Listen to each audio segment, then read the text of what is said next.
भारतानं आशिया कप 2025 जिंकला, पण भारताला ट्रॉफी मिळाली नाही। जो माणूस ट्रॉफी देणार होता तो मोहसिन नकवी ट्रॉफी घेऊन पळून गेला। हे आता जवळजवळ भारतातल्या लहान मुलांना देखील माहिती आहे। आणि मला असं वाटते की क्रिकेटच्या इतिहासात जोपर्यंत या देशामध्ये लोक क्रिकेट बघत राहतील तोपर्यंत प्रत्येकाला ही गोष्ट लक्षात राहील की जो व्यक्ती ट्रॉफी देण्यासाठी आला होता तो व्यक्ती ट्रॉफी घेऊन पळून गेला।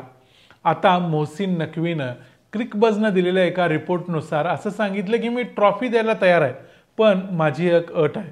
ट्रॉफी बरोबरच भारताच्या प्रत्येक प्लेयरला एक जे मेडल मिळत असतं ते मेडल देखील आता सध्या मोहसिन नकवीकडेच आहे। मोहसिन नकवी ACCचा म्हणजे एशियन क्रिकेट काउन्सिलचा अध्यक्ष असल्यामुळे त्याच्याकडे संपूर्ण अधिकार देखील आहेत।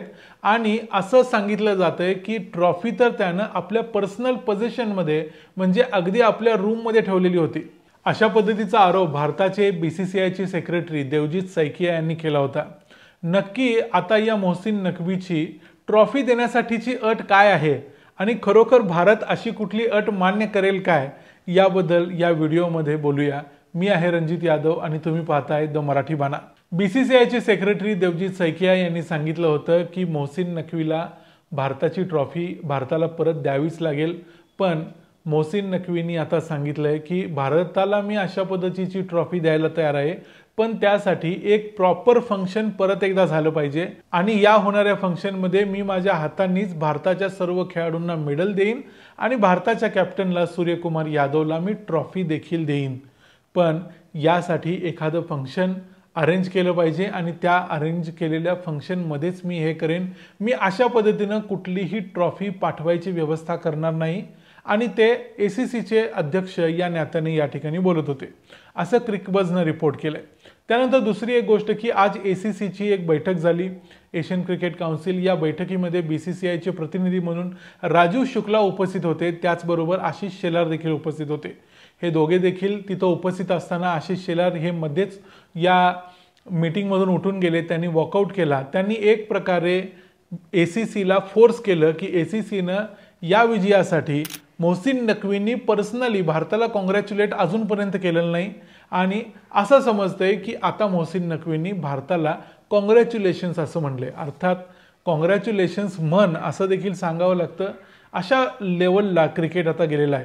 बाकी रविवारच्या रात्री काय घडलं, कसं घडलं तर ते तुम्हाला माहितीच आहे की भारतानं आशिया कप जिंकल्यानंतर भारतानं स्पष्ट सांगितलं की पाकिस्तानचा इंटेरियर मिनिस्टर असणाऱ्या PCBचा चेअरमन असणाऱ्या मोहसिन नकवीकडून आम्ही पुरस्कार स्वीकारणार नाही। तेव्हा नकवीनं असं सांगितलं की पुरस्कार एकतर मी देईन नाहीतर कोणीच देणार नाही। मग त्यानं ACCच्या एका सदस्याला सांगून ती ट्रॉफी रोस्ट्रमवरून काढून आपल्या रूममध्ये नेऊन ठेवायला सांगितली, जेणेकरून मागच्या मागं कोणी ती ट्रॉफी भारताला पाठवू नये म्हणून।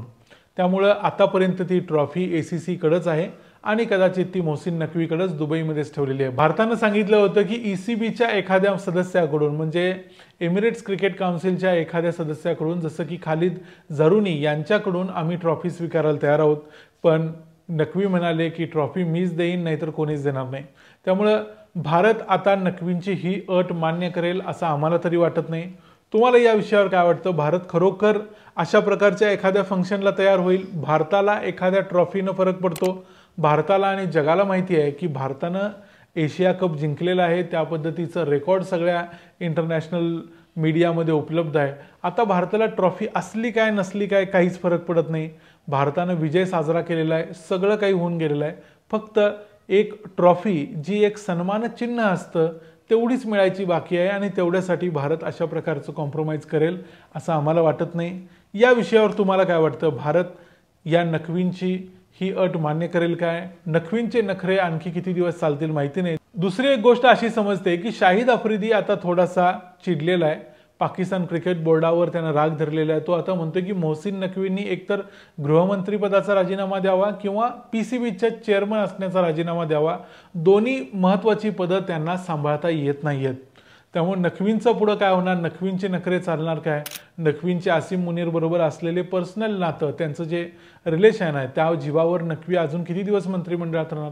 या गोष्टी असतीलच, पण भारत कॉम्प्रोमाइज करेल काय? या मुद्द्यावर तुम्हाला काय वाटतं ते आम्हाला कमेंट्समध्ये जरूर सांगा। व्हिडिओ आवडला असेल तर व्हिडिओला लाईक करा, चॅनलला सबस्क्राईब करा। पुन्हा भेटू पुढच्या व्हिडिओमध्ये, तोपर्यंत पाहत राहा द मराठी बाणा। जय हिंद, जय महाराष्ट्र।